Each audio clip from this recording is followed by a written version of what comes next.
اچھی سوچ، یہ جو بدگمانی ہے نا، برا سوچنا بزرگوں کے بارے میں بھی، لوگوں کے بارے میں بھی، غریبوں کے بارے میں بھی.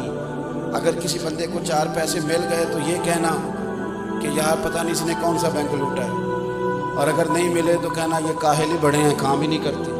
ہر جگہ بدگمانی. یا ایھا الذین آمنوا اجتنبوا کثیرا من الظن ان بعض الظن اثم. اے ایمان والو، بہت سارے گمانوں سے بچو، بعض گمان بھی گناہ ہیں. اچھا سوچیں. حضور نے فرمایا کہ سب سے بڑا جھوٹ بدگمانی ہے. لوگوں کے بارے میں اپنے خیالات کو پراگندہ کر لینا، برا کر لینا، برا سوچنا، بکھر جانا خیالات کا، یہ سب سے بڑا جھوٹ ہے. معاشرے میں جب سوچیں اچھی ہوتی ہیں تو معاشرہ صحت مند ہوتا ہے. پاکستان میں نا ڈپریشن کے مریض کرونا کے بعد 65% کے قریب ہیں. کسی کو تھوڑی سی ٹینشن ہے، کسی کو زیادہ ہے. اب اس میں سب سے بڑا یہ جو ٹینشن کا مرض ہے، اس میں سب سے بڑا مسئلہ بدگمانی کا. آپ ڈاکٹر کے پاس پہلے دن جائیں گے نا، مجھے ٹینشن ہے، تو پہلا سبق یہ پڑھائے گا کہ اچھا سوچا کرو، اور جو رب نے دیا اس پہ راضی رہنا سیکھو. ٹینشن ختم ہوگی. حضور صلی اللہ تعالیٰ علیہ وسلم نا اچھی سوچ لوگوں کے اندر لانا چاہتے ہیں، لوگوں کو لوگوں کے حق میں نرم کرتے. رسول پاک صلی اللہ علیہ وسلم ایک دوسرے کے لیے دلائل دیتے. ہر طبقے کی حضور نے عزت بیان کی. مزدور سے، محنت کرنے والے سے کہا یہ اللہ کا دوست ہے. جو تجارت کرنے والا تھا فرمایا جو سچا تاجر ہوگا قیامت کے دن نبیوں کے ساتھ اٹھایا جائے گا. ہر شخص کو اعزاز دیا، اچھا گمان. اگر بالفرض کسی وقت آپ کو ایسا لگتا ہے کہ فلاں آدمی یہ غلطی کر رہا ہے، تو ایک تو یہ کہ اگر وہ بزرگ ہے، کوئی عالم ہے، کوئی اللہ والا ہے، کوئی ہم سے بڑا ہے، ہمارا والد ہے، تو اس کی اس غلطی کو، اس کی تعویل کرنے کی کوشش کریں. اچھا، اگر کوئی اچھا پہلو نکلتا ہے تو اچھے. ایک عورت جا رہی ہے تیزی سے بے پردہ گلی میں، تو بزرگ فرماتے ہیں اسے بے حیا نہ کہو، ہو سکتا ہے بیچاری کا بچہ چھت سے گر گیا، دوپٹہ ماں کو یاد ہی نہیں رہا، دوڑ گئی. حالانکہ یاد رہنا چاہیے تھا اس موقع پر، لیکن کچھ ایسا کریں کہ جس سے ہمارا ذہن ہر وقت نہ الجھا رہے. میں بس بات ختم کرنے لگا ہوں، سبق میں نے عرض کرنا تو میں کر چکا. اگر گمان ہمارے صحیح رہنے لگ جائے نا.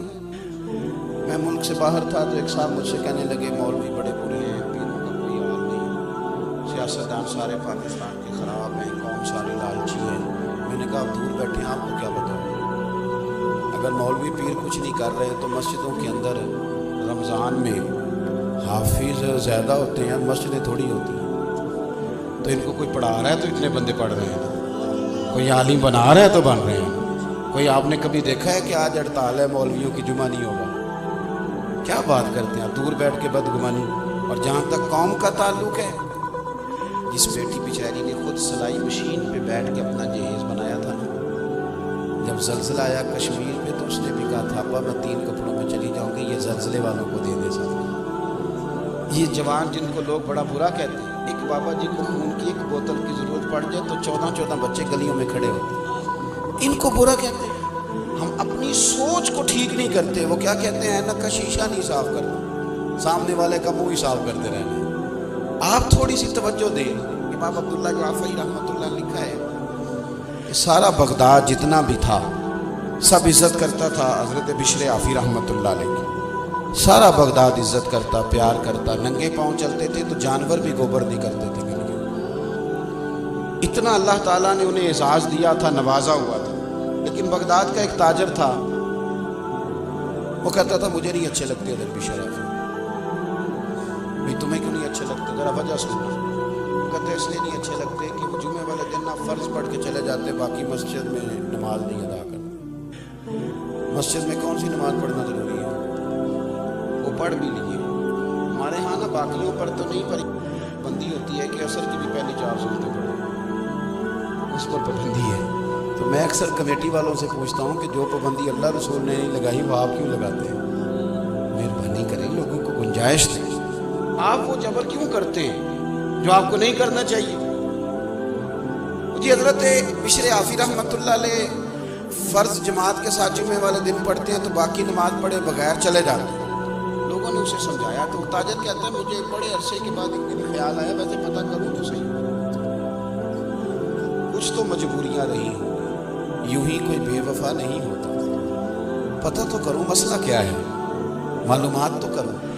کہتے جمعہ پڑھا حضرت کے ساتھ میں نے تو سلام پھیر کے وہ نکلے مسجد سے تو میں بھی ان کے پیچھے ہو گیا. انہوں نے جلدی سے جا کے نا تو ایک نان بھائی کی دکان سے نان خریدے تو میں نے پھر بدگمانی کی. میں نے کہا اوہو پیر صاحب کو بھوک نے ستایا تھا اس لیے سنن اور نوافل چھوڑ دیے.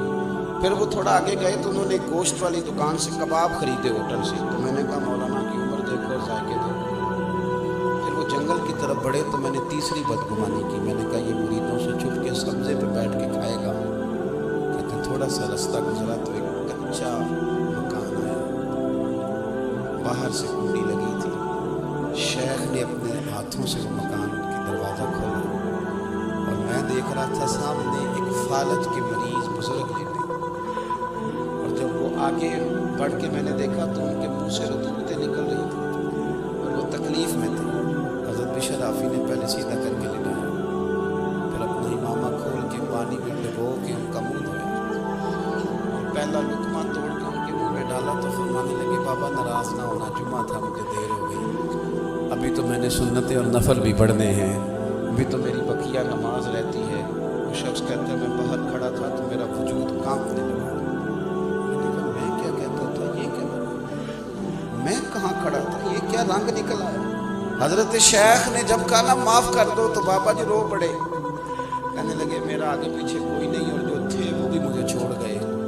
بشر 14 سال ہو گئے تو روز میری روٹی لے کے آتا. کب تک آئے گا یار, میں کب تک بڑا رہوں گا, کب تک تو اتنا تکلف کرے گا.